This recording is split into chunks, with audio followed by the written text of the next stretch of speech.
Michalsen. I'm with the Army Corps of Engineers Seattle District, and I began at the Seattle District working on the dune restoration project back in about 2006. So I'm pretty familiar with how much things have changed over the last 10 years or so. So I commend everyone for coming and organizing this, and I know it takes effort, and it's good to see that there's this level of passion from the community. So just commend you guys.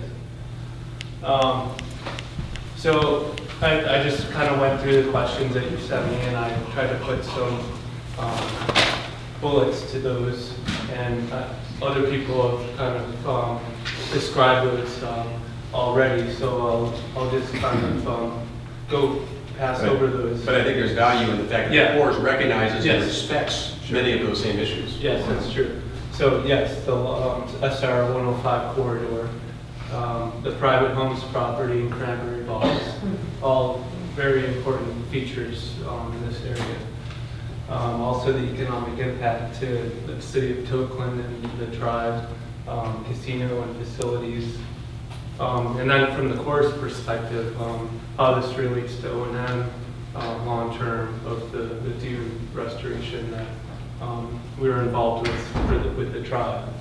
So that's probably the most direct aspect to the Corps of how things play out over time.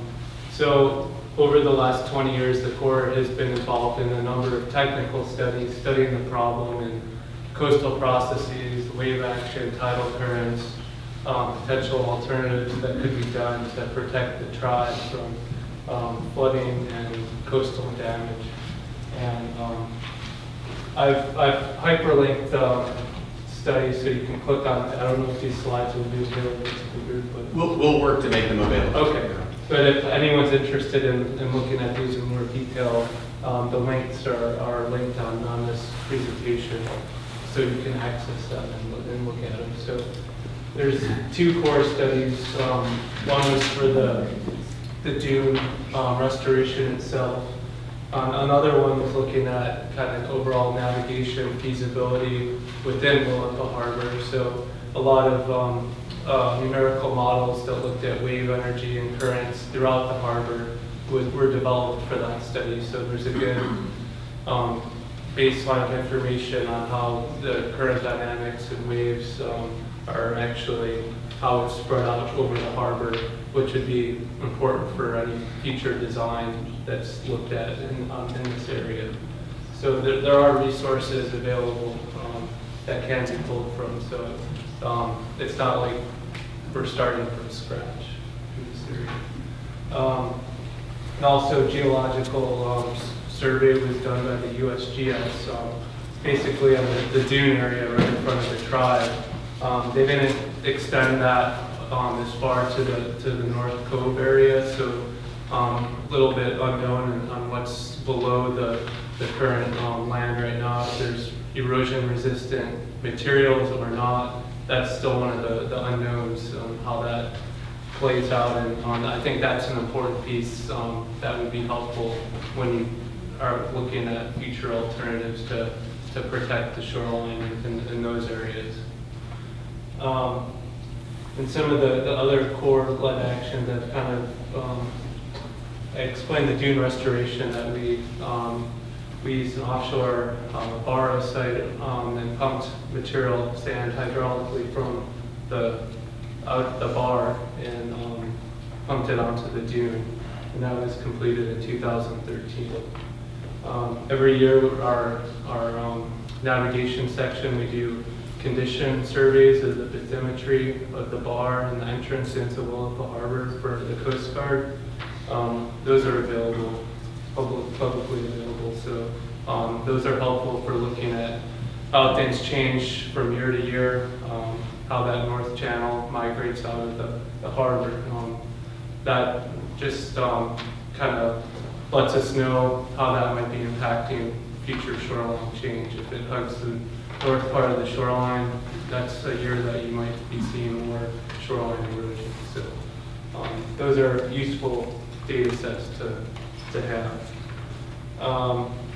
We also partnered with the Coastal Mapping and Analysis Program that Washington State Department of Ecology maintains, George Kaminsky's group.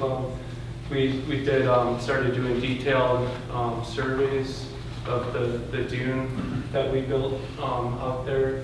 2 surveys per year, one in the spring, one in the late summer, early fall, and that gives us more quantitative information on how sand is moving from the north to the south along that dune that's thick. So those information could be helpful for, in future designs where you're looking at how much material might you need to put in an area, if you're looking at doing some type of sand nourishment, what's the rate of it moving.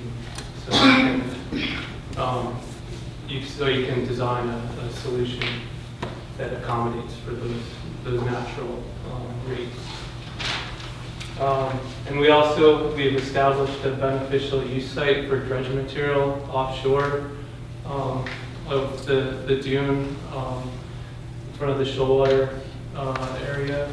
So back, when the marinas at Base Center and North Cove were dredged routinely, we were able to put that sand there to help supplement natural erosion along that area. So those sites are still available. Over the last decade or so, the marinas haven't been dredged as frequently as some of the smaller harbors have lost out on maintenance funding over the years. But just something to highlight that those areas are available to help mitigate erosion in the future, should material be available. So what's been achieved, accomplished in the last year or so? As Chad mentioned, we've partnered with them on a planning of assistance to states study, which is a authority within the Corps of Engineers, which allows us to work with other state or city agencies to look at, do desktop studies to help steer progress of alternatives on water resources projects. So it's a 50-50 cost share, and we're going to be looking at what could be potentially done in that area, in that Region 2 area that Vladimir highlighted right near the groin, as it transitions from that kind of the North Cove corridor into the Tokeland corridor, right in that area. So we're going to utilize a lot of the work that we've done before on the shoalwater project, and with the same wave models and current models to help us look at various alternatives and look at costs and see which ones make most sense. So we're just beginning that study. So and then over the next year we should have a lot more information. We've also received some funding from the Floodplain Management Services, which allows us to participate in kind of meetings with local communities and courts and state agencies on meetings like this. So it's helpful to have that source. And we actually have a team coming from our field research facility in North Carolina to help us scope out a future geological survey, kind of closer to, to supplement the USGS work that was done in 2000 to look at the geology kind of beneath the current ground line to see if there are actually erosion resistant materials beneath, where there might be a hard pack type of layer that might prevent future erosion. So that would be useful in any further design, looking at shoreline protection type of solutions. So they'll be coming in early December, and I've offered people within this group to come and meet with them. So I'll be sending out some more detailed information on that meeting in the next week or so. So kind of the last slide was the obstacles and challenges that are hindering progress. I know, David, you mentioned possibly extending that sand nourishment further to the north. Probably the biggest limitation with that is now is our current authorization is only limited us to 12,500 feet. But, so I mean, if You can't let a guy for asking though. no, I mean, it's, yeah, you have to ask, and you know, there's still path forward. I mean, it would just require time. If you wanted to modify that, it would have to go through a post-authorization modification, which would need to go to Congress again to be approved. So, that is a hindrance. Also, we probably need additional cost sharing sponsor. Right now, it's 100% federally funded. If we were to go further to the north, toward North Cove, it would likely require like a state or city sponsor to cost share, pending study, a positive benefit cost ratio that could be shown. So all those are obstacles that would need to be kind of overcome. But I think this is a good start, definitely.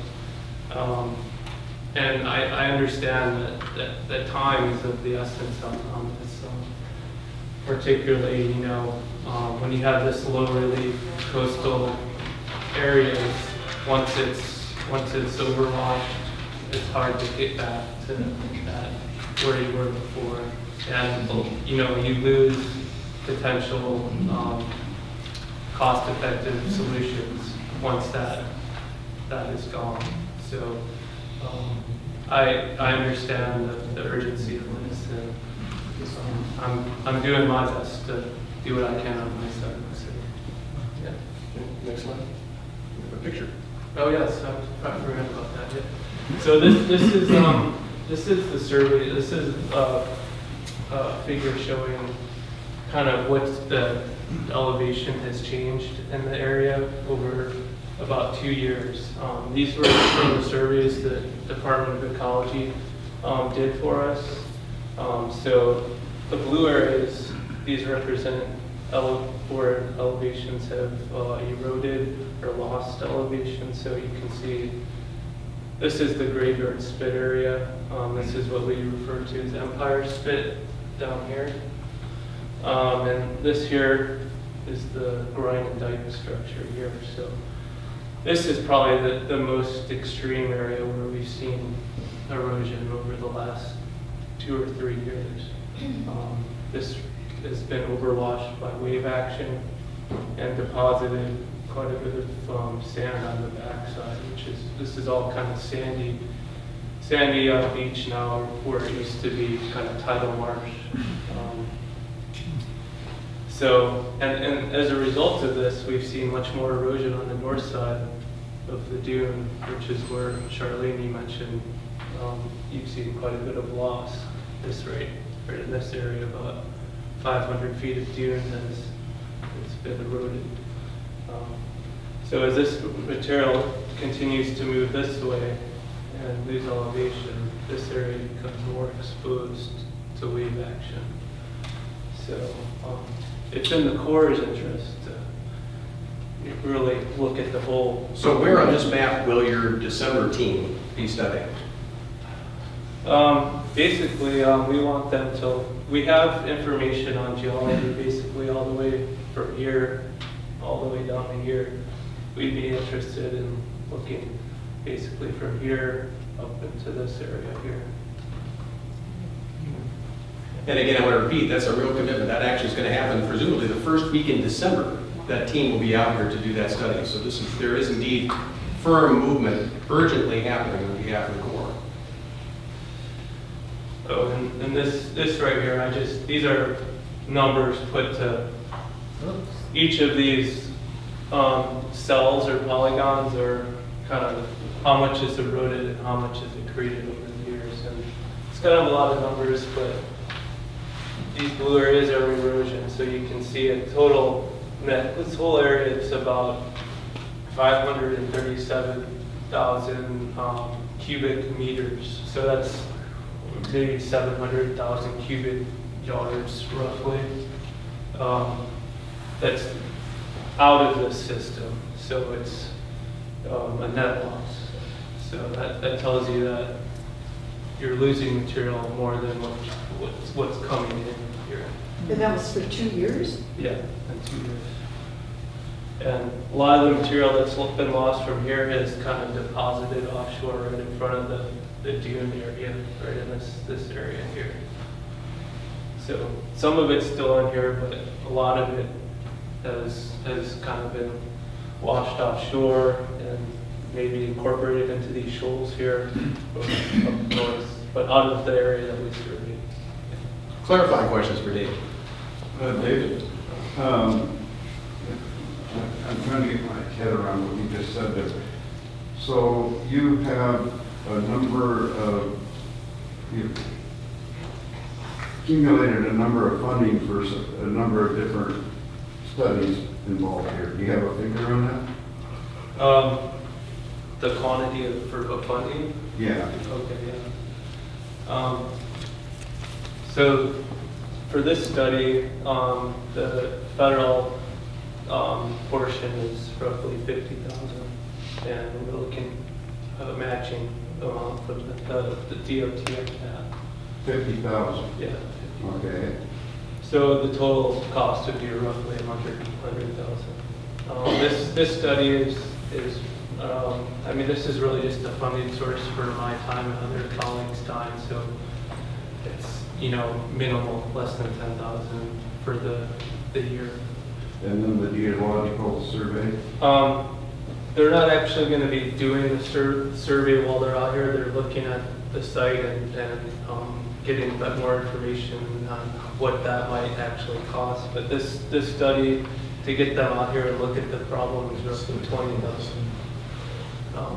Travel and labor and kind of their time in the office to put together a scope of work.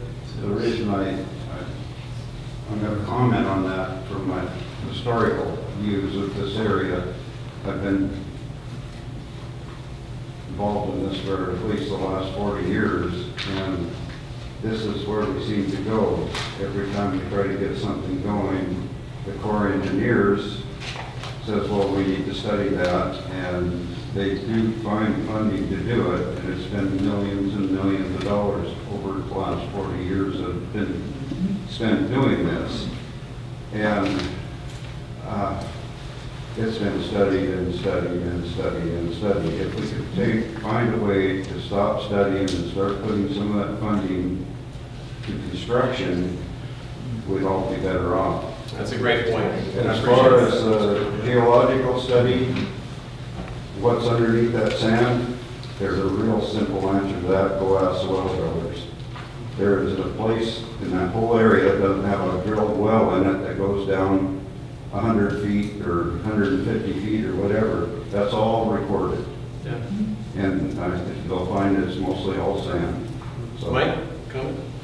So what is it, just like we were talking with DOT, with Chad, that what actions or what event needs to happen to be considered an emergency situation? Yeah, Actually get the Army Corps to really get active. So we have an authority called Flood Control and Coastal Erosion Authority, which allows us to provide assistance to state, local communities in the advance of an emergency or large storm event. Financial assistance. Financial assistance and also construction assistance, but as a result of we only have maybe a few days of lead time to do anything. So that really controls the scope of the work and the amount of funding that we can execute with, so. Is there a particular, something like, is it habitat, human infrastructure, all those things? Yeah, critical infrastructure, public infrastructure, loss of life type of things. Laws of like a critical habitat? I wouldn't say for emergency purposes, but we have other authorities, you know, for, you know, ESA kind of species and, you know, habitat restoration, but. So it certainly can be looked at, Yeah. yeah. for Because I sure. was just going to mention that, you know, the saltwater marsh that used to be out there was a national recognition. Yeah. It's pretty much gone. Great. Questions? Clarifying questions, please. Just curious, in any of the studies that you've referenced, if there's anything that, any determination of root causes and impacts of contributing activities or actions that we could point to? Seems like this erosion has probably a lot of natural, but there's probably also some man-caused influences, and it'd be interesting to see that, because I know the history I keep hearing is that years ago the town went a mile out, and now it's all of a sudden gone. So I'm curious what kind of things are driving this. Well, I think in summary, just kind of generalizing those studies, a lot of it has to do with kind of overall geometry of Willapa Bay and how it's kind of asymmetric, where you have a lawn peninsula, a lawn beach that was developed from the Columbia River mouth as it grew to the north. And a lot of your tidal prism is in South Bay area. And as it exits out on a ebb tide, it's moving to the north.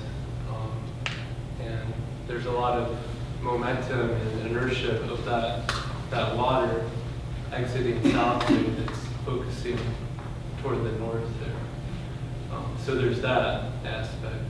The other aspect is it's a natural inlet. It was never engineered like other inlets on the coast with jetties.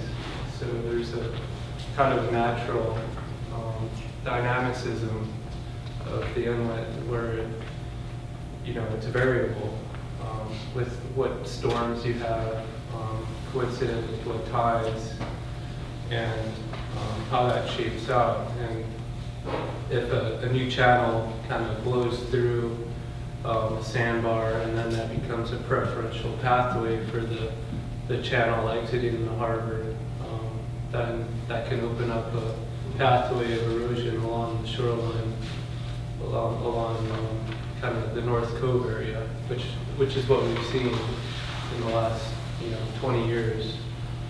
There's one final question, David. Yeah, I've been perking through your answer to Mike's question about the emergency protection option. And as a drainage district with the dike, if I were to see a storm event that had advanced to the point where it was directly threatening the dike, which is also the highway, would that be something that would trigger? Would that be the kind of event that we could call in the? I think it would fall within that criteria. I would have to check with our emergency management staff, but that's definitely something that I can help you link I up. think we should talk about this just so we have these questions all answered, so that we don't have to start answering them at the last minute. Right.